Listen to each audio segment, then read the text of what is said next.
Hello प्रिय छात्रों, नमस्कार। मैं इस वीडियो में बतलाने वाला हूँ क्लास 10th एनसीईआरटी मैथ प्रश्नावली 9.1 प्रश्न संख्या 4। तो चलिए मैं पहले प्रश्न को पढ़ लेते हैं। प्रश्न में दिया है, भूमि के एक बिंदु से जो मीनार के पाद बिंदु से 30 मीटर की दूरी पर है, मीनार के शिखर का उन्नयन कोण 30 डिग्री है। मीनार की ऊंचाई ज्ञात कीजिए। आपको क्वेश्चन डिस्प्ले पर दिख रहा होगा, आप भी पढ़ सकते हैं। तो चलिए हम कॉपी पर चलते हैं। बिना स्किप किए इसे आप अंत तक देखें, बिल्कुल आप समझ जाएंगे। तो प्रिय छात्रों, हमने प्रश्नानुसार यहाँ एक चित्र बना लिया है। प्रश्न में कह रहा है कि भूमि के एक बिंदु से जो मीनार के पाद बिंदु से 30 मीटर की दूरी है। देख रहे हैं, भूमि के एक बिंदु से मीनार के पाद बिंदु तक का जो दूरी है 30 मीटर है, और कोण कहता है कितना डिग्री का बन रहा है, 30 डिग्री का। तो चलिए अब हमको ज्ञात करना है ऊंचाई, मीनार की ऊंचाई क्या होगा। तो प्रिय छात्रों, यहाँ आधार दिया हुआ है, लंब ज्ञात करने के लिए कहा जा रहा है, इसलिए लंब और आधार किस में आता है उसी का प्रयोग करेंगे। तो 10 में या तो कॉट में लंब और आधार आता है। तो चलिए अब इसे हम हल करते हैं। तो प्रिय छात्रों, हमने यहाँ लिख लिया है कि दिया है BC 30 मीटर, BC 30 मीटर, ठीक है। और थीटा, जिसे हम कोण ACB भी कह सकते हैं, 30 डिग्री दिया है।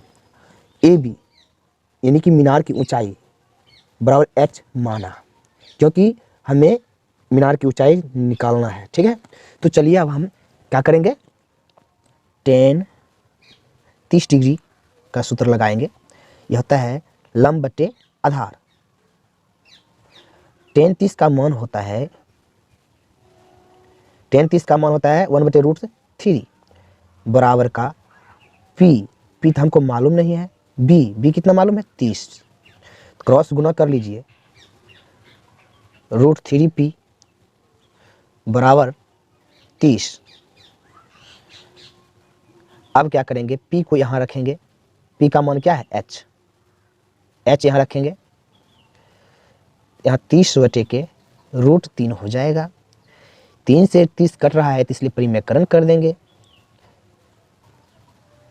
ठीक है। अब आगे चलते हैं तो हो जाएगा ये 30√3/3, 3 दहे के 30, तो हो जाएगा 10√3 मीटर। मीनार की ऊंचाई कितना आ गया, 10√3 मीटर।